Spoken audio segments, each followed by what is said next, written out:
Oh yeah, baby. It is officially springtime. Won't need that anymore. Won't need that anymore. Won't need that anymore. Won't need this anymore. Oh yeah. Won't need these anymore. I'm kidding. Springtime, it's a change of the seasons. That always brings new excitement, new routines, new systems, and just an overall different vibe. I can't wait to get into this episode. Let's do it, baby. When we think of the term seasons, we often jump to your grandma's favorite topic of the weather. Shit, busted, man. Shit, I got bisted.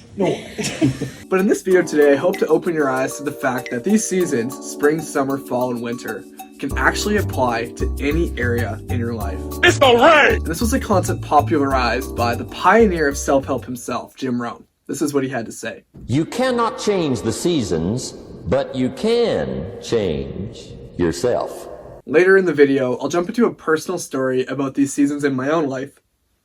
Excuse me? But let's first start by broadly defining what each season entails. Springtime is the season of fresh starts and opportunity. In nature, it's where all the seeds are planted. In our personal lives and in general, this season is when it is of utmost importance to take massive action. It's a time of year that's predominantly the shortest, but it's also one of the most important because the seeds you plant in the spring will reap the rewards you'll get in fall. Some examples of springtime would be just starting your fitness routine, going out on a second date after the first one went well, or finally quitting your job to pursue the vocation and the career you actually want to be pursuing. It's a time of possibility, and it's a time where action must be taken.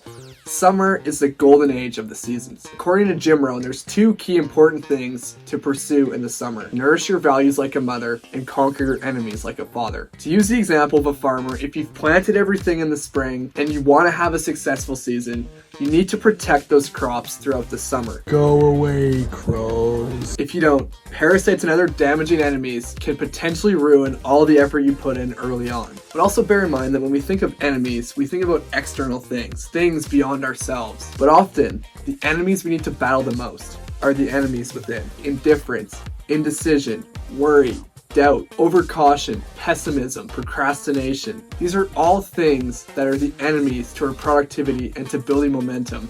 And in summertime, it's important that we work really hard to reap the rewards we want in the next season.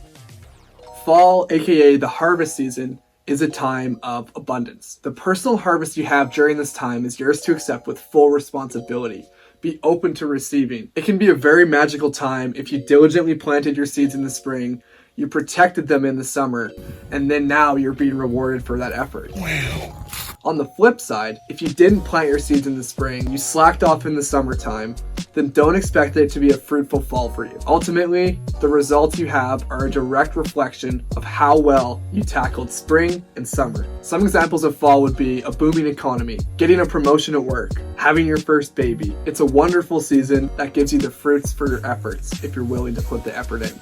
The last season, and the one people tend to dread the most, is winter.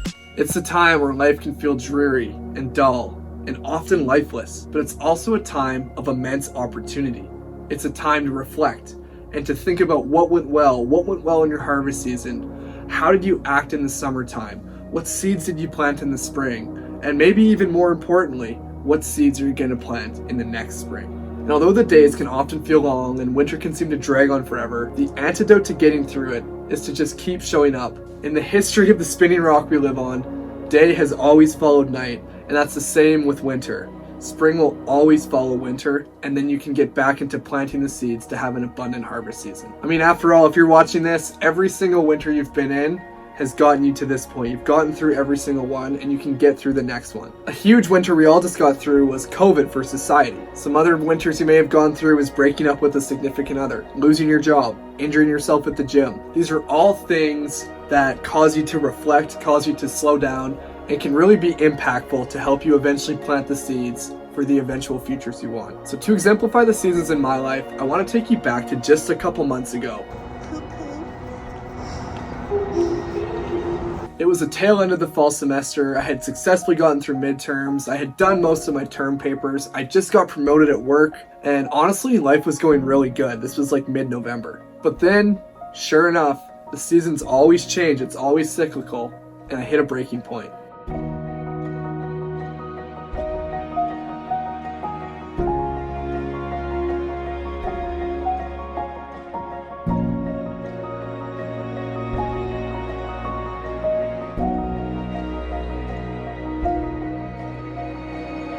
Life felt dull, my drive to do anything plummeted, and honestly, I just needed a break. Usually I'm able to power through and just keep going, but after a year of doing that full on with this YouTube channel and with school and with everything else, I just couldn't do it, and I needed to go into wintertime. It was good just to be there, relaxing, with no expectations of myself. So a couple weeks went by, and it was the holiday season. I got to spend it with my family, which was incredible.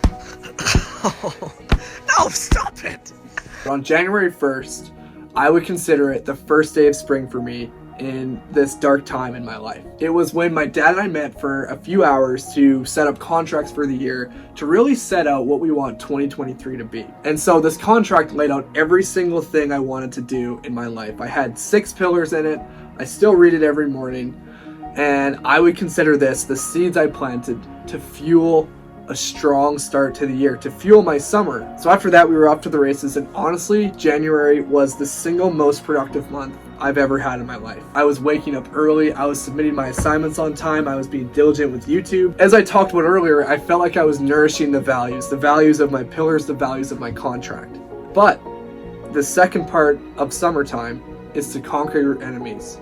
And honestly, I felt like this season was going to last forever. I felt like I had just an infinite amount of willpower, an infinite amount of discipline. But slowly, the enemies within me of doubt and imposter syndrome crept up. It eventually led to the ultimate enemy of inaction. And for whatever reason, I just stopped taking action altogether. I fell back to where I was in December. It was very hard to be motivated to do anything. In other words, summertime had quickly vanished. The leaves in fall fell quickly, and I was back in winter. Now, I promise you my story is at a happy place now. On the recording of this video, it's the first day of spring, it's March 20th, and it feels fitting that it's also the first day of my own spring in my personal life. Through the past few months and just this analogy of the seasons, it has really helped me just learn so much about the different cycles we experience in life. There's 4 key lessons I learned from it all. Number 1, we are greatly affected by all these seasons. Number 2, we should not judge our life based on only the current season we are in. Number 3, every season has a purpose. Number 4, no matter what current season we are in, it will change again. I appreciate you all being here. Thank you so much. I'll see you very soon. I'll see you next week, and just make the most of whatever season you're in.